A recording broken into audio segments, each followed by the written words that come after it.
already up, ready to go. I'm not running that though. Right. John's gonna run. Right. But we'll need to actually turn it on to the full screen so they can put it on the TVs. But Don will be cooking. Will you do that? Well, Yeah, I can run up here. I think Matt Curtis was also planning on running up here. So I'll be sitting right here, and I can come up and just get me started, and then I'm just going to read my script. She's going to kind of follow my lead with reading the script, right? Yep. Okay. Good. All right. Stephen. Yeah. Yeah. You're good. You're good.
Don's gonna advance it for you. I'm just going to read the script. You Yep. guys are going to do all We're gonna that. do this.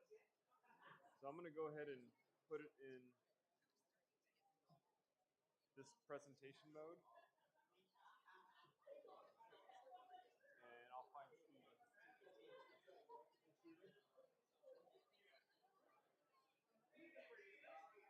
So all he'll have to do is he'll hit play. So I just went ahead and all you have to do is hit play. Okay. And then it'll be good to go. And then Don can I don't have to touch it. No, you don't touch anything. Don will advance the slides. So play is timed, isn't it? And the mics will be on. Yeah. You'll have. We can do it. Want to sleeve it up? Oh, okay. Yeah, maybe. We can. We got a party up here. Yeah. Yes, we do. Or I can just do this, and then when we're ready, all you have to do is hit that. Yeah. Okay. You want to do that? Yeah, I can do that. I can Okay. come up here and I can And hit the that. mics will all be working. Yeah, everything's good. Do you have the clicker? That's a good question. I will go find it for you. Okay, thank you. You do need the clicker, otherwise. I need the clicker. Otherwise, I'll be up here pushing the button. Yeah. Good. Are you ready? What would that be? Yeah, I think so. That would be the page button, wouldn't it? If we had to do it manually. This little Oh, arrow. yeah. We don't want to do that. There is no study session tonight, so we're going right into the regular meeting. Consent agenda, and then Well, they're going to have one brief presentation, and they're going to have some acknowledgments in the beginning. Okay. Some resolutions and stuff. So we'll have to wait a little while. If we don't have a.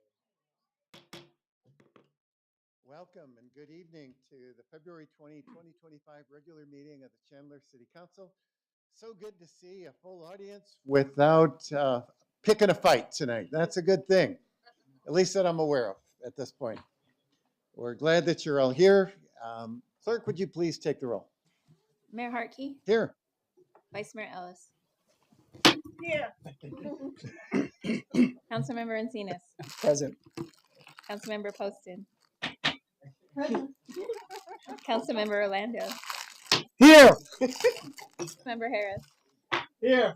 And Councilmember Hawkins. Here. So, Mayor, We have a quorum. we owe you a little bit of explanation on that. That's okay? Please. We were telling the representative Willoughby Willoughby how you enjoy and have an awesome experience with banging the gavel.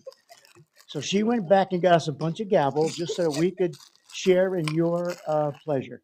And thank you, Representative Willoughby, for hosting us during this week. And how did it feel? You know what, Mayor? It Morning? did great. We're going to do it every week. There we go. Every council meeting.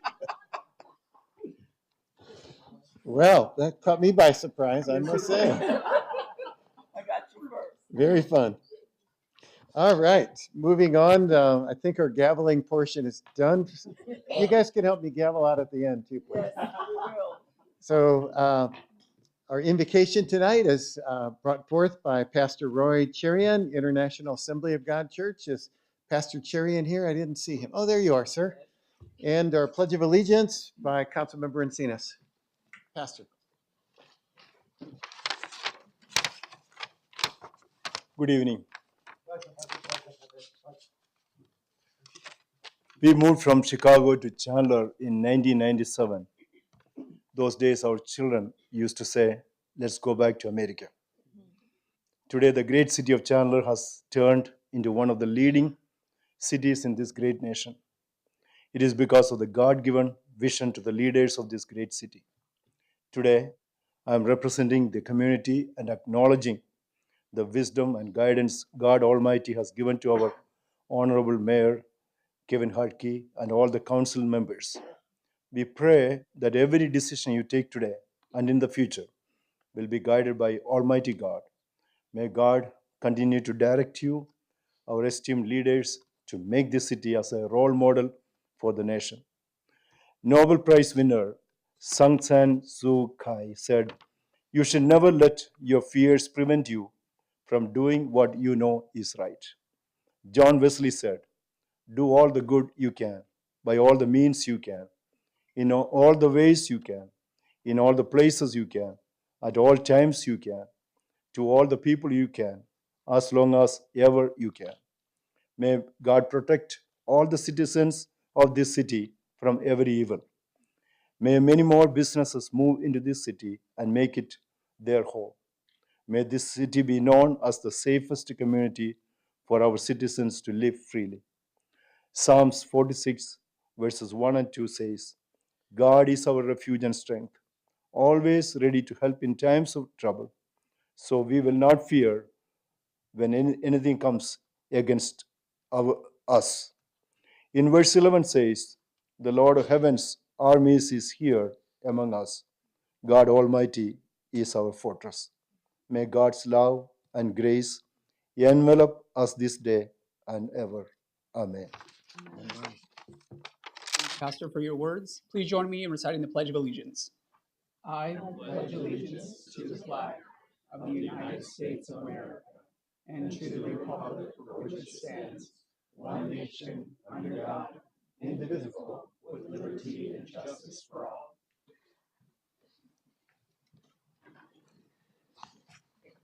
Thank you, Pastor. Thank you, Council Member. Next up, we have scheduled public appearances, and if Councilmember Harris would please join me.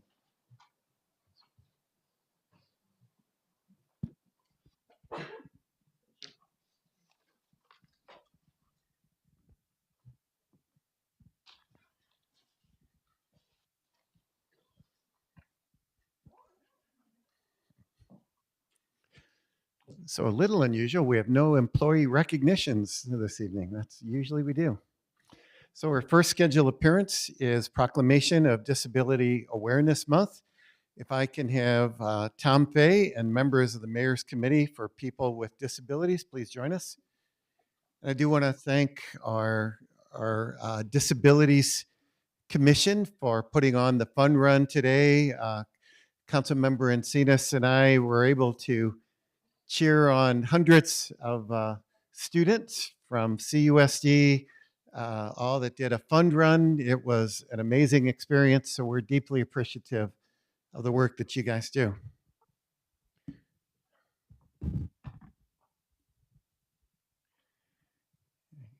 And you're lucky, Council Member, we only have one proclamation tonight.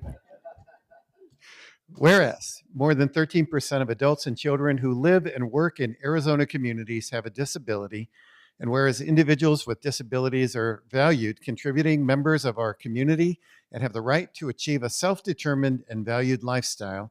And whereas the strength of our community lies within its inclusivity and empowerment of these individuals, so every person, regardless of ability, is afforded equal opportunities, rights, and respect. And whereas it is our collective responsibility to champion the rights of people with disabilities, fostering awareness and understanding of the challenges they face to create a more inclusive and accessible society. And whereas through education, advocacy, and collaboration, let us work together, creating a community that recognizes, celebrates, and empowers the abilities of all. Now, therefore, I, Kevin Hartke, Mayor of the City of Chandler, Arizona, do hereby proclaim March 2025 as National Disabilities Awareness Month. Tom, would you like to share some words? Thank you, Mayor. I myself, I'm Tom Fay, but also with the Chandler Mayor's Committee for People with Disabilities. We are proud to recognize the following award recipients. The first is for Students of the Year. The first is Jordan Mobley. Jordan attends Payne Junior High School. He has participated in unified sports, including football, basketball, track, and soccer. He is known throughout the community and at church as Big Hug. He even hugged a complete stranger at a car wash, and the man admitted he was feeling down. He says because Jordan sat next to him, asked if he was okay, and gave him a hug, he turned his whole day around. Congrats, Jordan.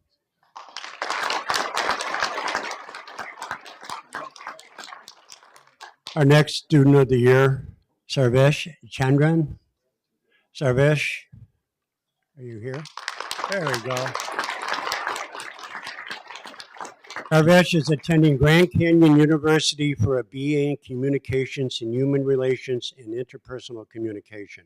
He has worked very hard to succeed in college in spite of his significant challenges. GCU has named Sarvesh to the President's List for Academic Performance. Sarvesh actively participates in ARC meetings. He contacts members of Congress to raise awareness about disability issues and urges the members of Congress to take action to improve the lives of people with disabilities and their families. Congratulations, Jordan and Sarvesh, on being 2025 Students of the Year.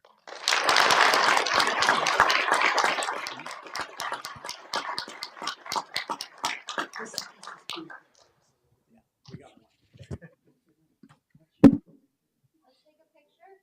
move in here.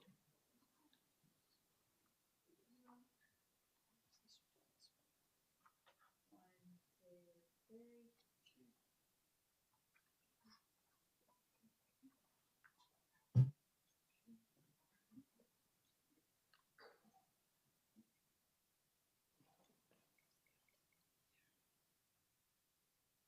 two, three.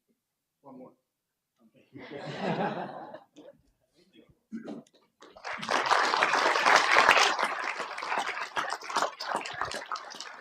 Next, we're going to honor the Educator of the Year, Erica Marsh. Erica is a CUSD teacher at Ryan Elementary. Erica has been working with our specialized moderate to severe need population for the last 20 years. Erica's love of teaching is evident in the energy and enthusiasm she brings to her instruction. Next page. You can often find her singing, dancing, and enacting stories with puppets, props, and voices to make her class accessible and engaging for her students. She has ensured that including her students in the general education community at Ryan is the norm. She has developed an educational presentation about how to engage with her students. By teaching our campus about our students, she has removed the unease when encountering differences, open communication for questioning and learning, and helped to build acceptance and understanding in our community. All the staff who works with her learns so much from her. She's quite quiet and calm. Her quiet and calm leadership. She improves all those around her without ever accepting praise or thanks. She truly is a gift to our families and our school. Thank you, Erica, and congratulations on being awarded the Educator of the Year.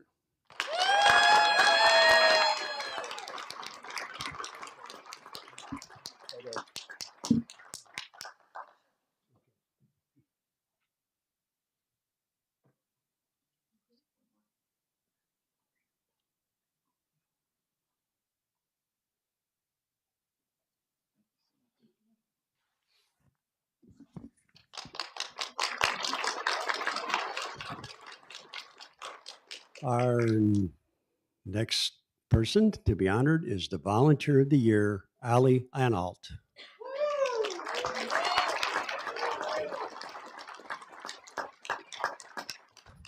Ali volunteers as the Advocacy Director for Landon's Legacy. It's a Chandler-based nonprofit since 2024. It consistently goes above and beyond to ensure that the needs of those with disabilities are met. She doesn't just identify areas for improvement, she takes action. Prime example is her initiative to install a disability swing at Fox Crossing Park after witnessing children unable to safely enjoy the playground. This swing now allows children of all abilities to play together, fostering a sense of belonging and inclusion. Furthermore, Allie has proactively engaged in the stakeholders in Chandler schools to address safety concerns for students with disabilities, ensuring a more inclusive and supportive learning environment for all. Allie truly embodies the spirit of volunteerism, dedicating her time and expertise without any exceptions of the award, driven by a genuine love for children and a belief in their limited potential.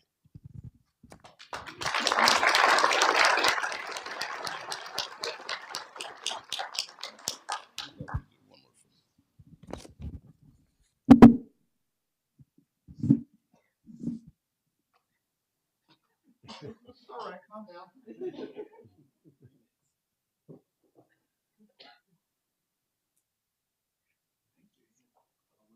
One more.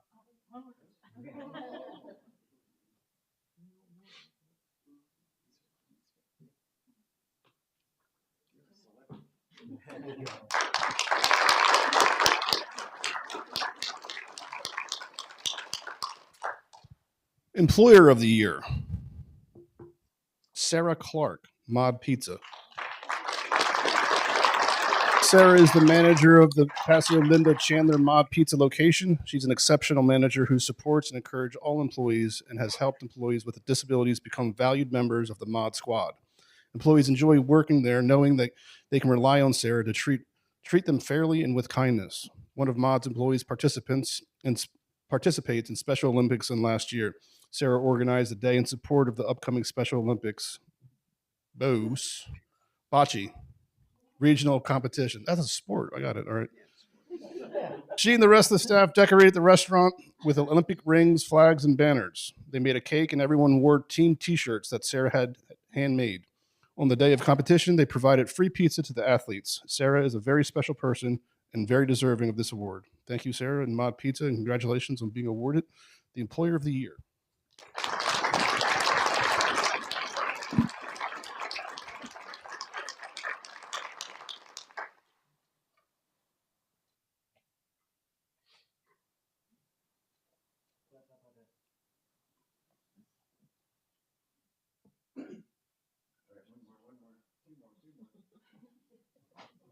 Okay.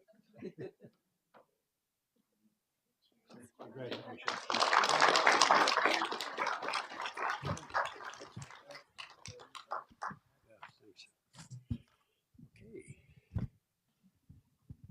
This is a new category this year too, Disability Ally of the Year. It's brand new, and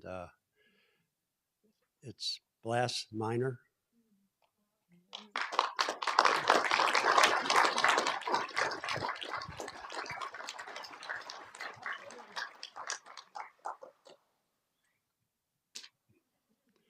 Oh, Chief. Blas' leadership was instrumental in making the Chandler Fire Department a certified autism center, a designation that reflects their commitment to specialized training. This initiative ensured that first responders are equipped to respond appropriately and compassionately to autistic individuals during emergencies. Beyond his role in the fire department, Blas is a passionate advocate through the I Am Project, an organization focused on spreading awareness about substance use and providing essential resources for education and recovery. His involvement in this project reflects his drive to break stigmas around disabilities and addiction. Connecting individuals with the support they need, Blas has consistently demonstrated his commitment to fostering understanding and creating positive change. His dedication to education and awareness serves as a powerful example of how leadership and advocacy can transform communities. His efforts continue to make Chandler a more compassionate and inclusive city for all its residents. Thank you, Blas, and congratulations on being awarded 2025 Disability Ally of the Year.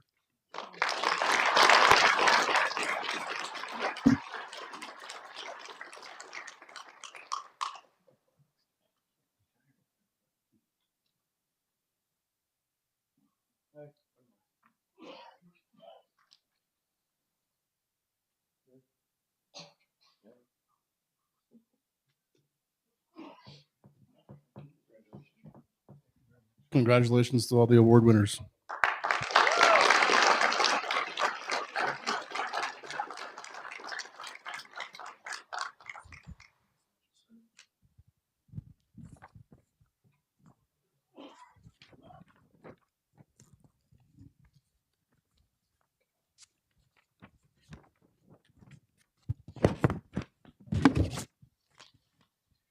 All right, working through here. So we've given the disability awards. Next, we have the 2024 and 2025 CEASE designations. If Stacy Sutherland, Nancy Baldwin, John Meza, Sergeant Lowell, and Lieutenant De Podesta can come on up.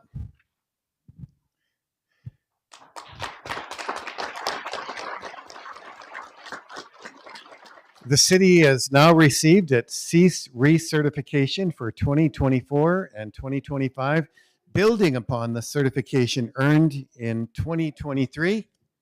CEASE stands for Cities Empowered Against Sexual Exploitation, provides training and resources to local governments in the fight against human trafficking, and Chandler's partnership with CEASE plays a crucial role in creating a safer, more informed community and highlights our ongoing commitment to combating human trafficking and sexual exploitation. So we want to thank our employees who have made this certification possible and CEASE for their partnership. Stacy, you want to make some comments? Let Mr. Meza make comments. You got it, sir. Well, good evening, everybody. My name is John Meza, and I serve as the CEO and president of the Arizona Anti-Trafficking Network. And I'm also a very proud Chandler resident. I'm honored to be here today to recognize the city of Chandler. Once again, the city has met the requirements for the CEASE designation through its commitment to annual retraining. This recertification reflects the city's ongoing dedication to combating sexual exploitation and ensuring its workforce remains equipped to identify and respond to trafficking crimes. A special thank you goes to Mayor Hartke, City Manager Wright, Assistant City Manager Willie, the entire Chandler City Council, and especially the Chandler Police Department, their human trafficking unit, for prioritizing this critical issue and inviting us out to celebrate this milestone. As the mayor said, CEASE stands for Cities Empowered Against Sexual Exploitation, and it's a program of AATN designed to equip local governments with tools to combat sex trafficking. To earn the CEASE designations, cities must train at least 75% of their workforce and integrate the education into the ongoing staff development.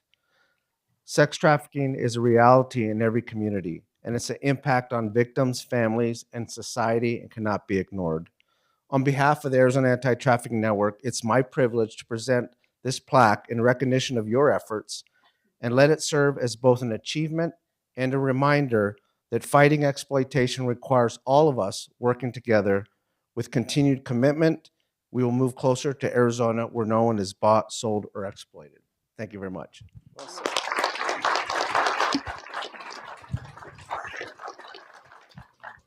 over here a little more and get centered.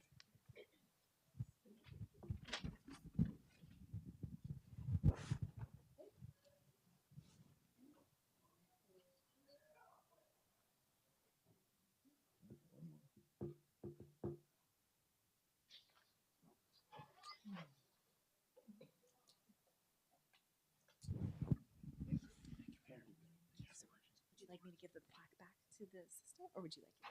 I don't give it.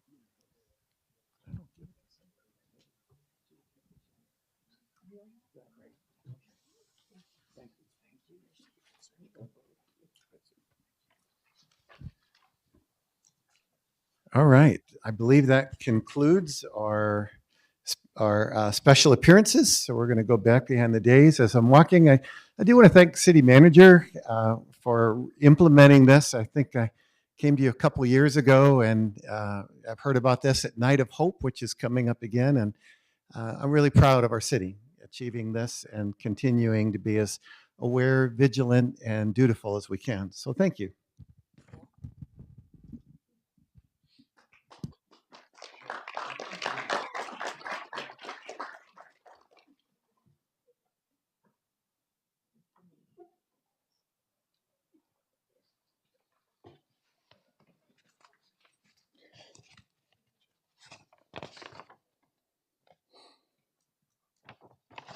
Okay, before we vote on our consent agenda, we do have one item that's been called in.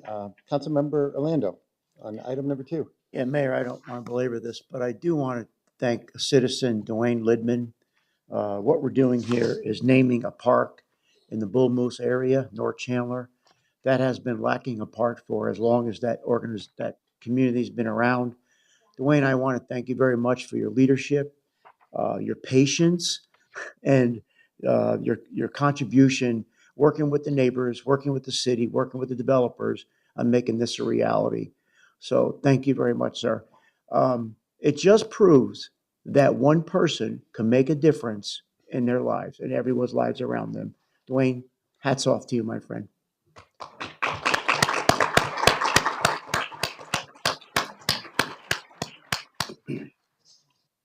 We still have a lot of work to do, but we'll get there. All right, and Councilmember Poston, you also had a question or an item that you'd called in? Yes, thank you, Mayor. It was on item 7. I just had a couple of questions for Matt Burdick.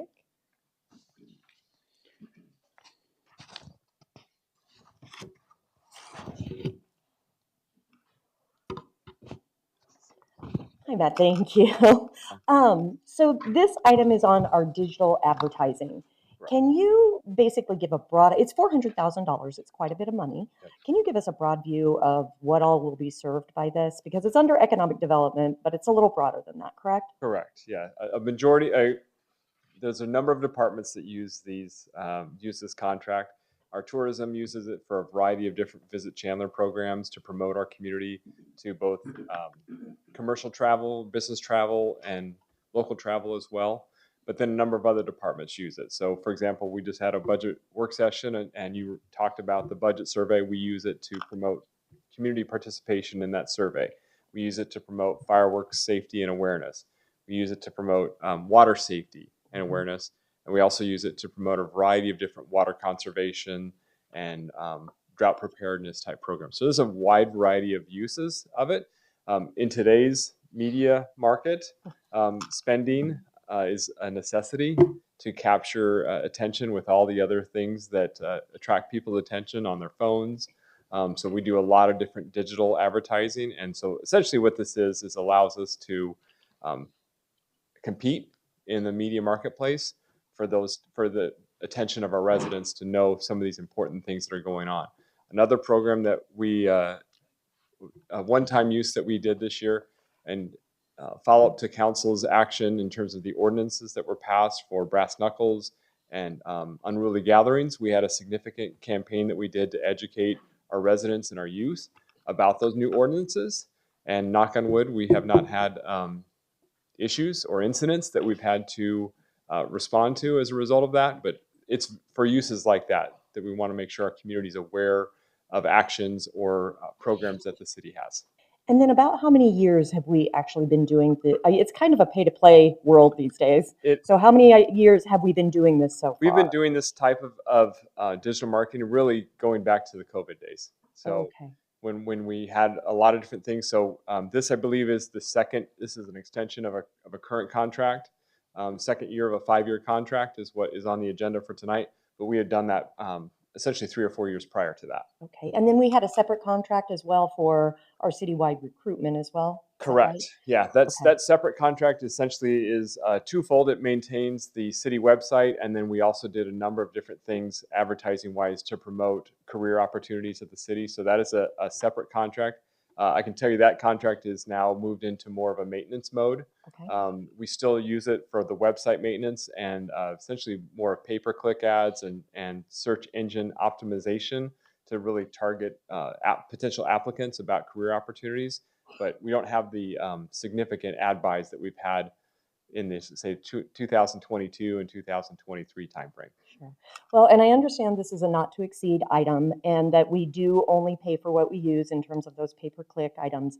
But in previous conversations with both you and city manager, I understand that we as a city actually have quite a bit of very talented staff that create the video, that create the collateral, that are basically creating the items that are being presented, coming up with the campaigns, and then are we choosing the platforms as well? Yeah, we work with the media buyer essentially. So we will provide them with the creative assets that they use to create the ads, but we don't have them go out and acquire the video or get the photography. We'll give them those assets, and then we'll work with them in terms of depending on the audience. So if we're doing something that is a teen audience, it may be a very different platform than if we're targeting homeowners for water conservation rebates. So it's very audience dependent.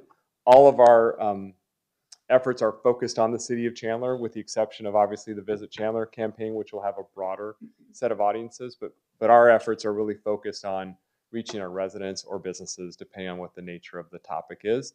But yes, we have the ability. We work with the media buyer essentially to identify what platforms we're going to have, and then what the budget is associated with any particular campaign. Okay. That was mentioned. So just for transparency, the contract spells out that the for any specific campaign, so let's say we have a campaign that's $10,000, the vendor cannot receive compensation above essentially 33% of whatever that campaign budget is. So essentially those are the fees that go along with this. They do the campaign reporting, they buy the ads, and if there is any sort of creative assembling of those ads, that covers all those charges.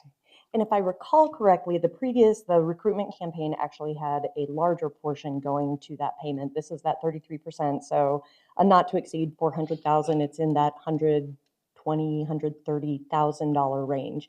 And I think that's getting to the conversation that I'm hoping that you as city staff, you as city manager could take a look at when you're looking at $120,000 a year, where this digital advertising is probably not going away. So I understand this is year 2 of a 5-year contract, but there's also a previous one going on. I'm just wondering if, while I want to be very, very cautious about adding staff, especially this year, especially after our budget session that we just had. I'm wondering if that in the future, I'm in support of this item tonight, but in the future, I would hope that maybe you as staff could get together and see if it actually makes more sense either to have a person on board. They're serving the entire city. Correct. We already are providing them the assets. They're really just that middleman placing those ads. And whether it's training current staff or finding a new staff member, I wonder if it'd be more cost effective in the long run, especially as the need, I think, probably for digital advertising grows. So that's just something I'd like you to look at. I am in support of this tonight, but thank you. Thank you. Thank you, Mayor. Any additional comments? Seeing none. Mayor, I wanted to ask, based on what Councilmember Poston said, does that change the scope or the parameters of which the contract would be executed, or will we be changing how we are going to look at that from a staff perspective? Will that require a motion or something like that? Because it sounded like it changed a little bit. So what I heard Councilmember Poston say, she is in favor of this, but in the future, to look at that as not affecting this contract. Okay. But find efficient ways to spend it. There you go. All right, thank you. I like the way you think. All right. All right, Council, is there a motion? Mayor, Councilmember Martinez. I move to approve the consent agenda of the February 20th, 2025 regular meeting, items 1 through 13. Is there a second? Second, Mayor. Second by Vice Mayor Ellis. Any recusals? Others? No? Council, please vote. Motion carries unanimously. Very good. Thank you, Council. Next on our agenda tonight, we're having a briefing, Resident Bond Exploratory Steering Committee Executive Summary delivered by our Chair, Jay Tipshrini, former Mayor. and Deputy City Manager, CFO, John Lang. So Mayor Tiptraining, is he starting off? Great. Thank you, Mayor. And I see you've brought some special entourage with us tonight too. I did. Be kind. Anyway, thank you, Mayor. Thank you, Council. We're going to give a brief presentation tonight. We appreciate the opportunity to present the recommendations of the 31-member Resident Bond Exploratory Committee this evening. You put this committee together, so we have that, and we have the steering committee also. I would like to recognize first any of the 31-member Resident Board Exploratory Committee members that are here tonight, if they could stand and be recognized.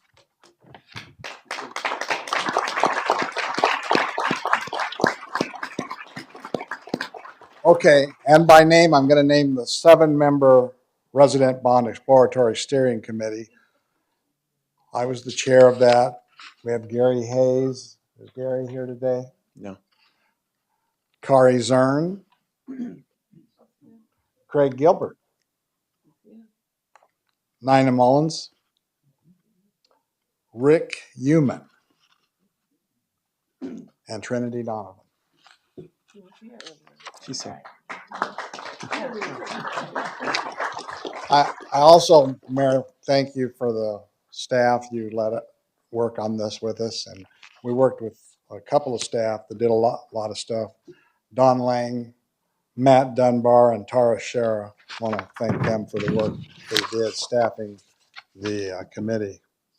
The steering committee and 4 subcommittees worked diligently to evaluate Chandler's capital improvement needs and prioritize potential uses of general obligation bond financing for the planned November 2025 bond election. Bonds fund almost 70% of Chandler's 10-year capital improvement program.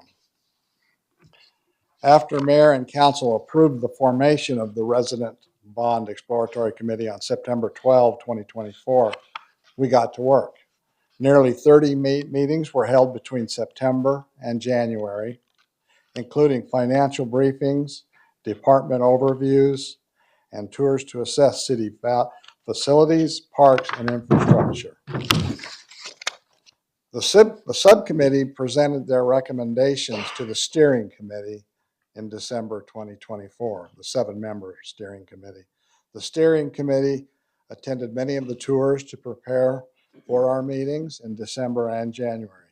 Tonight's briefing allows Mayor and Council time to consider the recommendation before needing to make a decision by May 8th, what I've been told by your staff, to call for a November 4th, 2025 election. The work of the steering committee and subcommittees was conducted with openness and transparency. Each meeting was agendized and open to the public. The city webpage, chandleraz.gov/bond election, served as the central source to track our progress and review agendas, meeting minutes, and materials discussed during these meetings. This would be the 3rd general obligation bond authorization request in the past 20 years for Chandler voters to consider. Residents approved a $451 million bond package in 2007 and $272 million package in 2021. This slide offers a comparison of general obligation bond authorization requests and approvals among the largest cities in the valley since 2000. Chandler is on the lower end of total requests. Please note that the data for the city of Glendale reflects requests and approvals since 2007. As of getting ready to start the meeting tonight, that's all we've received so far from Glendale. There were several key objectives the committee used to develop the bond recommendations shown on this slide by category. And we heard you loud and clear. You've echoed what past committees have been recommended. The recommended bond package was carefully developed to fund critical improvements while ensuring that the secondary property tax rates remain flat. We addressed and felt like we addressed community needs. Prioritization focused on maintaining aging infrastructure and improving streets, public safety resources, parks, and recreation centers. Fiscal responsibility. We hear you loud and clear on fiscal responsibility. The committee was very cognizant of that. The committee reviewed 37 potential capital uses totaling $728 million. We strategically refined the proposal to recommend a combined total of $475 million to improve streets, parks and recreation facilities, as well as fire and police facilities and equipment.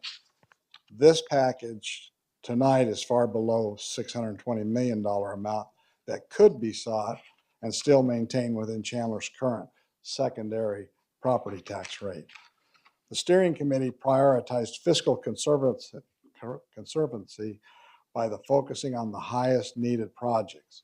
Along with the prioritization of the projects, we worked with the city's bond council to develop questions that could appear on the November 2025 bond election ballot. The steering committee voted unanimously to recommend to approve the recommended bond package and proposed questions for consideration on the November 2025 bond election ballot. Now, Don Lang, Deputy City Manager, CFO, and Steering Committee Liaison will provide additional details on recommendations under each bond category and discuss the financial considerations and next stop. If you need me, I'll come back up when we start going into Q&A. Some Don will handle, some I'll handle. But with that, Don Lang. And before Don speaks, we are going to have a work session on this too, so we're not making decisions tonight. We'll have a chance to digest this information tonight and then really hash it out at a session. So it's not our job tonight to hash this out, but to really take this in and later come together. So, Councilmember Orlando. Yeah, thank you, Former Mayor Constrain. Appreciate the introduction. So, Don, take us back a little bit here. When community is developing, in Chandler's case, we could either use bonds for infrastructure, we could use one-time dollars, and Chandler was forefront on using impact fees. I believe we were the first city to do impact fees, approve impact fees. So I got a question the other day is, Matt, why bonds today? And I went through that scenario with them and I said, well, as we were building out, impact fees was the predominant source of our income in order for us to put in the infrastructure that we see today. The new residents paid for that, and therefore the existing residents were not subject to that burden. Because we're built out today, the impact fees are basically going away. They're declining because there's no new fertile ground or very little fertile ground for us to utilize right now. So therefore, the bonds become even more imperative that we have to be able to progress and get the infrastructure that we need, particularly the older infrastructure. Was I correct on that? And I'm doing this live, so I'm assuming I was correct on that one. Yeah, through the Mayor, Councilmember Orlando, you are absolutely correct. We were able to use that revenue to support projects while we were growing. And so now when we're adding things, we're adding additional amenities, but it's hard to correlate it directly to increased growth at times. So we're to the point in our life cycle, City of Chandler, where we have built a lot of those growth projects that were identified, that was needed, added wastewater treatment plants, water treatment plants, additional arterials. All of that's been built, and now we're maintaining or caring for all that aging infrastructure that was put in years ago with that revenue source. So bonds is very important to continue to maintain our aging infrastructure and add new amenities as well. I really knew the answer, but I wanted to set the stage. You knew that. No, but again, we're losing a revenue source, really, and we're just using another revenue source that is helping us continue our movement as a community. That's correct. Thank you. Thank you, Mayor. All right, Don All right. Lang, All right. Dollar Deputy Don. Excellent. Well, thank you, Chair Tiptraining and Mayor and Council. The prioritized project lists from each subcommittee were combined and some of the project costs updated, bringing the total prioritized project to $728 million, as Chair Tiptraining mentioned, for the steering committee to refine, weighing keeping the tax rate unchanged and how voters would receive the bond package. That both of those were very important. So after focusing on the highest needed community projects, the final recommendation is $475 million, as it states on this slide. I will go through each bond category to explain how this was accomplished. So starting with the Park and Recreation Subcommittee, maintaining existing parks was the top priority, as well as maintaining existing community and recreation centers and pools. Dr. A.J. Chandler renovation was prioritized next, part of the 2021 bond election as well, but now increased in cost like many of the projects. The Foley Pool was prioritized as a high-impact project for the surrounding neighborhood. And the first new project included was Mesquite Groves Park Site Phase 2, since it had been also part of the 2021 bond election. Like many others, have increased in cost. With Desert Breeze Park and Snedeker Sports Complex renovations and Lantana Ranch Park site included as well. The three lowest ranked by the subcommittee were Tumbleweed Ranch, Tumbleweed Phase 2 gym expansion, and Mesquite Groves Park site Phase 3, which were all shifted to a future bond election. Therefore, the recommended total bond authorization to request for park and recreation ended up at $158 million. The proposed ballot question includes some creative changes from Chandler's typical ballot question. Zach Sakis from Greenberg Traurig is here this evening, and he provided initial drafts for the steering committee to review. They have a title to allow the voter to know what the question is right away, and they're written in a general manner, like they always are still, to allow flexibility in each category, but the project examples have now been added to give voters an understanding of what may be completed by voting yes. The committee ensured project examples reflected all geographic areas of the city. Now it's probably very little on the screen up there, but I'm going to keep moving. Public Safety Fire Subcommittee is next. So this the main priority here was facilities to meet the changing needs of Chandler, including a rebuild of Fire Station number 284 and construction of a new fire station 2812, fire emergency vehicle replacements, and a fire support fleet facility were also included. The only change to this category was shifting the remodel of Public Safety Training Building A from bond funded to general funded. Therefore, the recommended total bond authorization to request for public safety fire is $88 million. Next is its proposed ballot question, and the opening sentence on this one is enhance Chandler Fire Department services and response through improved facilities and equipment. Again, you'll see the bullets in the middle that provide examples for the voter, and it would appear on the ballot. As long as there's not a lot on the ballot, the county's confirmed that they would be able to put this all on the ballot for the voter. Next, we have the Public Safety Police Subcommittee, which again prioritized facilities to meet the changing needs of Chandler, including the police main station renovations. Then came the radio communications equipment and police emergency vehicle replacements. Therefore, the recommended total bond authorization to request for public safety police ended at $46 million. Its proposed ballot question opens with a title sentence, enhance Chandler Police Department services and response through improved facilities and equipment. And again, the bullets show the project examples. Next is the Public Works Subcommittee, or the Streets Bond category, which prioritized maintaining existing infrastructure through the streets repaving program. They also placed a higher priority on upcoming needed street and intersection improvements, including a section of Kyrene Road and McQueen Road and the Arizona Avenue Warner Road intersection. Additional phases of McQueen Road and Warner Road and Ray Road, Kyrene Road intersection, and the Ocotillo Shared Use Path was moved to a future bond election. Finally, Washington Street improvements was moved to be paid by general fund, so moved out of the bond ask. Therefore, the recommended total bond authorization to request for public works streets is $183 million. Here is the proposed ballot question with the opening sentence or title sentence being "Keep Chandler streets safe and improve traffic for Chandler residents." And it has the, again, bullets, and they really belabored the language on those title sentences because that's really what they felt would grab the voters on that. When I say they, it was the steering committee. Sorry about that.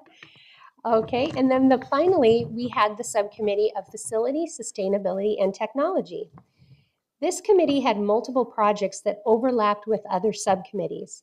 Their committee members went on many of the tours to understand each need. The subcommittee ranked the public safety projects highest and made the decision to shift the sustainability projects of sports field LED lighting conversion and irrigation system water conversion program to the Park and Rec subcommittee. Now you didn't, and that was for a more focused evaluation. You didn't see those two on the list because the Parks Committee then absorbed them in the existing parks and the existing rec center, both of those existing capital programs. So they're just put in there, but those would be part of those programs. The steering committee then shifted the fire and police projects to those bond categories, and part of the existing, the program called Existing City Building Renovations and Repairs pertaining to aquatics facilities shifted to the parks bond category.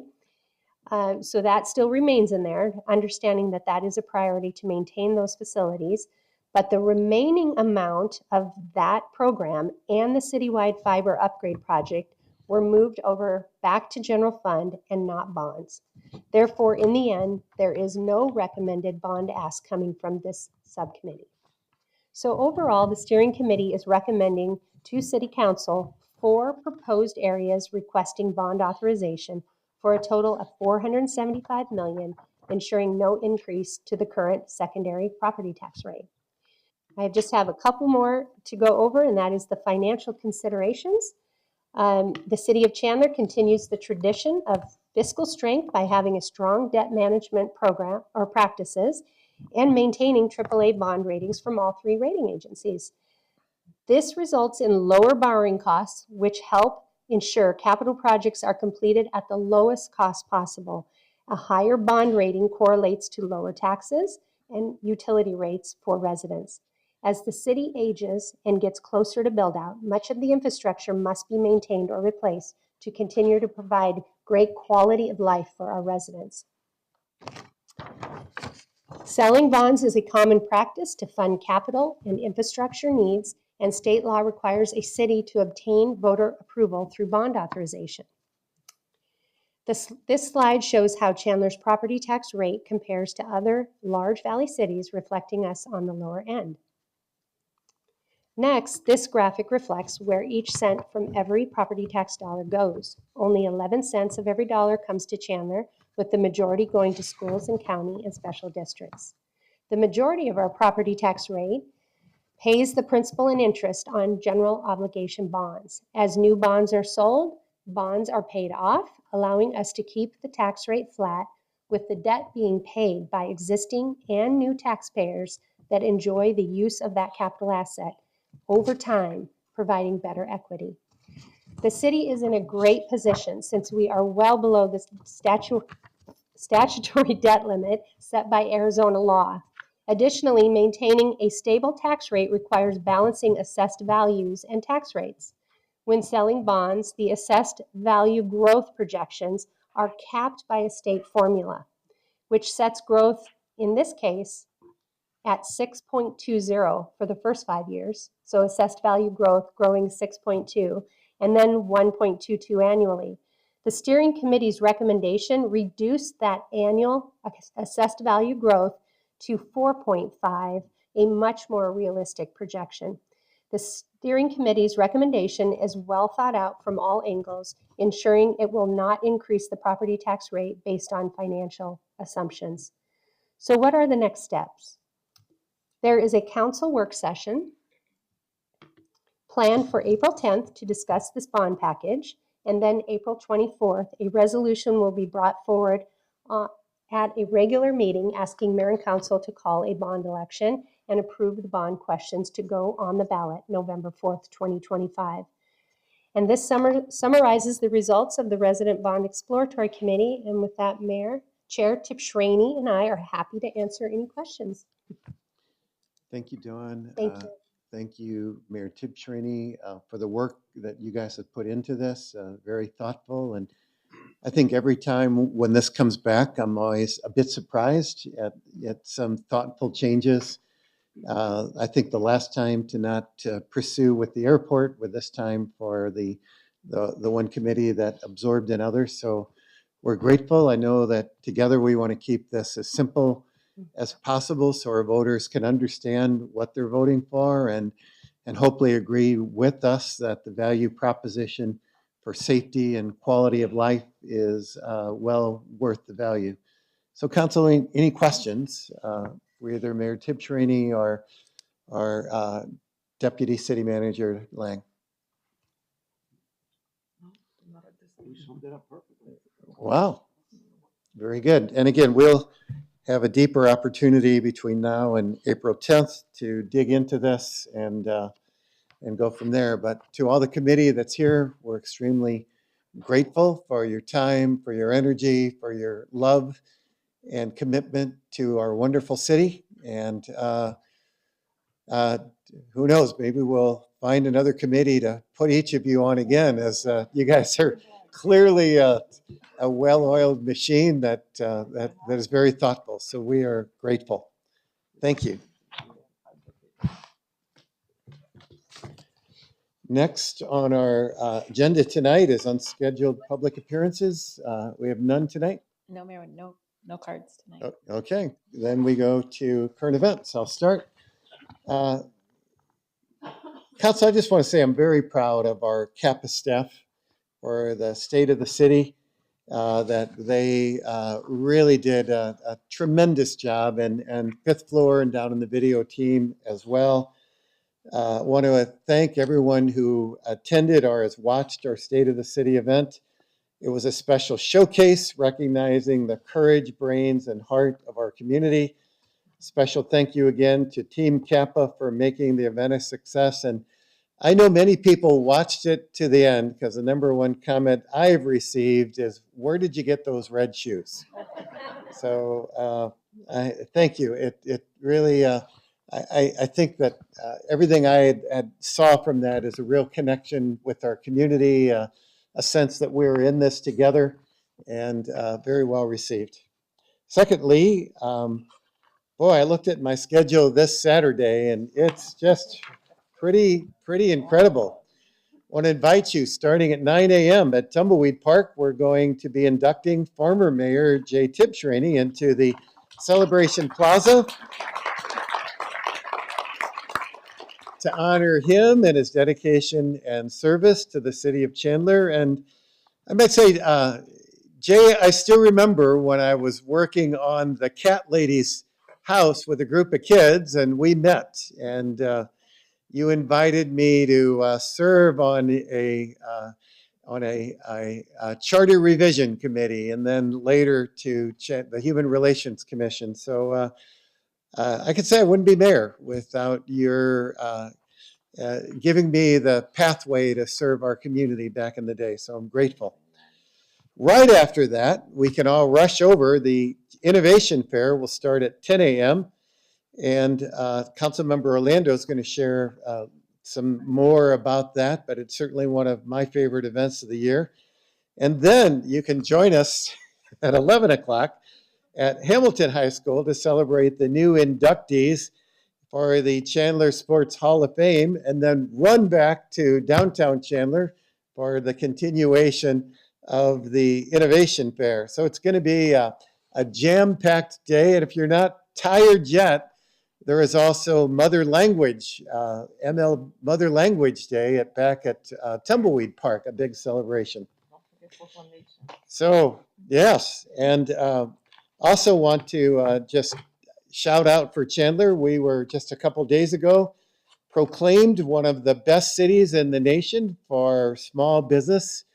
And I'm very excited that we continue to find these accolades that support our business community, our citizens, but we were rated one of the best U.S. cities for small businesses by B2B Review. We are very proud to be home to so many small, thriving businesses and continually grateful for the entrepreneurs that choose to call Chandler home. Councilmember Encinas. Thank you, Mayor. Today, I just want to highlight, I had the opportunity, along with the mayor, to attend the Chandler Fun Run and join our youth and teens in a mile-long walk, and most of them ran in celebration. It was a great event celebrating and empowering our youth with developmental disabilities. I want to thank all the organizers, the volunteers, and most importantly, the educators. It was such a fun experience for everyone involved, and I want to congratulate all the participants again for another successful run. And it was a great time to be there with them. So thank you. And I must say, at the start of the run, Councilmember Encinas was there, and he was the first one at the end of the race too, handing out awards. Handing out the medals alongside with Yes. you. I didn't say he ran, neither did I, but he was the first one there. It was my rest day from my cardio. Councilmember Poston. Thank you, Mayor. Just a brief update. During our last council meeting, I took a moment to address some of the issues at the federal level and how those issues will be affecting our city of Chandler residents and the city of Chandler. And since then, staff has set up a web page, and that's at chandleraz.gov/executive orders. And that should help address our questions any residents may have about some of those executive orders that are affecting some of the services that we provide here in Chandler. We talked about that as well in our budget session. So while we don't have all the answers yet, I'm assured that web page will continue to be updated as we have more answers about what issues will be affected and what issues won't. And I just did want to say thank you for the residents that are emailing and calling us and letting us know where their concerns and questions are. And if you keep doing that, we'll keep updating as we have that information and as we get more answers. So thanks, Mayor. Vice Mayor. Thank you, Mayor. Appreciate that. He just gave me something now to say again, on top of all the things that I had to do. Sunday night, please join us. It's going to be the Night of Hope at Christ Church. Grace Church in Tempe, and it's going to be at 6 p.m. This is in conjunction to the award. What time you said? 5. He said 6. Now he said 5. Okay, 6 p.m. Right, Mayor?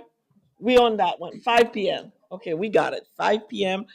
Sunday night, Grace Church in Tempe. Got it. Got it. It's the Night of Hope. Please join us because this city, we take it very seriously when it comes to really human trafficking and doing the right thing that we need to do to be able to allow people to live here in our city, and the quality of life will be much better. I didn't want the month to finish without mentioning the Black History Month that is happening right now for us here in this city. As a nurse, I wanted to highlight 5 women that have truly changed the landscape of nursing into this world, literally the whole world, when it comes to things that they have accomplished for us along the way. The first one that I would like to talk about, the first Black woman to be a registered nurse in the U.S. was Mary Elisa Mahoney. She lived from 1845 to 1926. In her role, she was able to path a way that as a nurse, I wouldn't be able to sit here today. And so for that, I'm very grateful. The next one that I would like to highlight is a really great woman that I'm so passionate. When I said her name, I see myself in her pathway. Her name is Harriet Tubman. Growing up in Haiti, we used to watch this movie called Moses. All my younger years, I thought her name was Moses. It was just the name of the movie when she was working during the Civil War and also Underground Railroad. She passionately worked during the Civil War to help men and women and taking care of them as a nurse. The third one that I would like to also highlight is Susie King Taylor. Miss Taylor also worked during the Civil War, but she never had any training as a nurse. It was always because of her heart for people and the idea that every one of us can give something back to our community. That she worked during the Civil War to help and the soldiers and their families to recover after the war. Number four, it's Estelle Mosley Osborne. She lived from 1901 to 1981. This is not too far from now. 1981. I remember coming here in Chandler in 1986. So she was the first Black nurse with a master's degree. First one in the US to have a master's degree. And she fight to disintegrate, literally. Um, did I say the word well, right? Yeah, I did. Yeah, that's what she did. So, in other words, in order for me to have a master's degree right now, this woman had to fight for that to happen. And so I wanted to highlight her tonight. The fifth one is Mabel Keaton Stupar. She lived from 1890 to 1989. She fought for the integration of Black nurses in the military and also Black nurses to join the NAA, which is I'm a member of at this time, which is the American Nurses Association. Think about that. These five women, if it was not for them at this time, where nursing would have been and my career would have been. And so tonight, I highlight them, I thank them, and I believe my daughter is graduating medical school next year. And that wouldn't have never happened if there were not women like this. This is a bit of history for you tonight, or for those who are listening. Please, let's learn more so that we can actually live with each other in a manner that we respect history and continue to highlight it to empower others and love on each other. Thank you, Mayor, for allowing me to speak this evening. Councilmember Orlando. Okay. I believe former Councilmember Human started the Innovation Fair or led the effort for that. And when I came on council, he said, Matt, don't screw it up. Rick, I didn't screw it up. In fact, it's larger than ever. We've asked Chandler Unified School District to join us because they were doing two separate scenarios. We've also increased the budget for that, and the attendance was increased. So I don't think I screwed it up, buddy. Hopefully, we're good. All right, thanks, buddy. As a mayor indicator, it's this Saturday from 10 to 2. It'll be A.J. Chandler Park by the main stage. He forgot to mention food. There'll be food there too. So come on out and have a good time. Councilmember Harris. Yeah, just got a couple announcements. Just want to take a point of privilege to let everyone know that Valley Christian Girls, my daughter plays on the varsity basketball team. They are in the Elite Eight, and they're playing for. They're going to be playing this Friday, tomorrow Friday. So I'm going to be driving. I can't even remember the city, but me and Josh, we talked about it. But it's so far. The team that we have to play is so far up north. It's like 5-hour drive up north. So I'm gonna be leaving tomorrow about 12 o'clock in the middle of the day to go watch my daughter play. And if they win, they will be going to the Final Four, and hopefully Valley Christian goes on and win the state title this year. So I'm super proud of her. I'm super proud of the girls at Valley Christian. So I wanted to shout them out. Also on Saturday is going to be busy. I am going to be trying to check out some of these things that is happening, but I am excited that on Saturday, I would invite you guys, but it's all sold out. But on Saturday, I'm going to be recognized for a humanitarian award on this Saturday at about 7 o'clock at night. So I'm super excited about that. I'm going to share that with you guys after I receive the award on Saturday. So I'm super glad to be recognized in that way, and it means a lot. So again, I just wanted to put that out there. And I just want to say something about Black History Month. You know, it's a time for us to be educated and to learn more about what African Americans have contributed to our community. And I think that we have some living legends right here in the city of Chandler. Dr. Gilbert, for one, a man that embodies Black history and in the excellence that he brings and the work that he's doing. He's getting ready to retire. But, you know, his work is not done yet because obviously he's serving on the bond committee. But I just really wanted to acknowledge him and the work that he did for CUSD. And as he as he passes the baton, just want you guys to know that that is the embodiment of Black history, a man that contributes to his community, loves his community, and has spent so much time doing that. So I just wanted to recognize you, Dr. Gilbert, for your contributions. And on this past Thursday, he had there was a gathering of individuals to recognize Dr. Gilbert, and he received an award at that time. So I just wanted to recognize Dr. Gilbert since he's here, and I wanted to tell you thank you for your contributions. And I definitely know that you've made me a better person because of your mentorship and your guidance while serving on council. And I will be remiss not to mention Dr. Bill Crawford, who's here as well, a man who have served on so many different committees, bonds. I mean, he has to do everything. And I call him up. I say, hey, are you working on this? Are you working on that? He's like, I'm working on it. Let me get some more information. But he never stopped making it happen. And I just wanted to honor these two great Black men that actually walks among us. Sometimes we reflect on those that have left us. But I want to also recognize those that are walking among us and their greatness that they continue to bring into our community. So connect with them, take time with them, post them in your social media, and let people know these are great men making great differences. And I'm glad to know them, and I'm glad that they live right here in the greatest city on earth, the city of Chandler. Thank you, Mayor. You can clap for that. Councilmember Hawkins. Thank you, Mayor. So I get to tell you about something that I, for the first time ever last year, got to enjoy. It's the Public Safety Fair. It's coming up March 1st. It's actually going to be held right here again, right behind us at the police main station right behind us, like I said. So I would say the event is meant for families. It's got a little bit of everything. I really enjoyed getting to check out the SWAT vehicles. There was some demonstrations. There's going to be canine unit there this time that I didn't get to see. Well, it was there last time. I just didn't get to see it. A robot dog, some other things. I think there was a fire truck that the kids can go and check out. So I highly recommend making the time. It's again, March 1st, Saturday. It starts at 9 a.m. till about 1 p.m. So you have all day to come check it out. I hope you'll join me. Thank you. City Manager.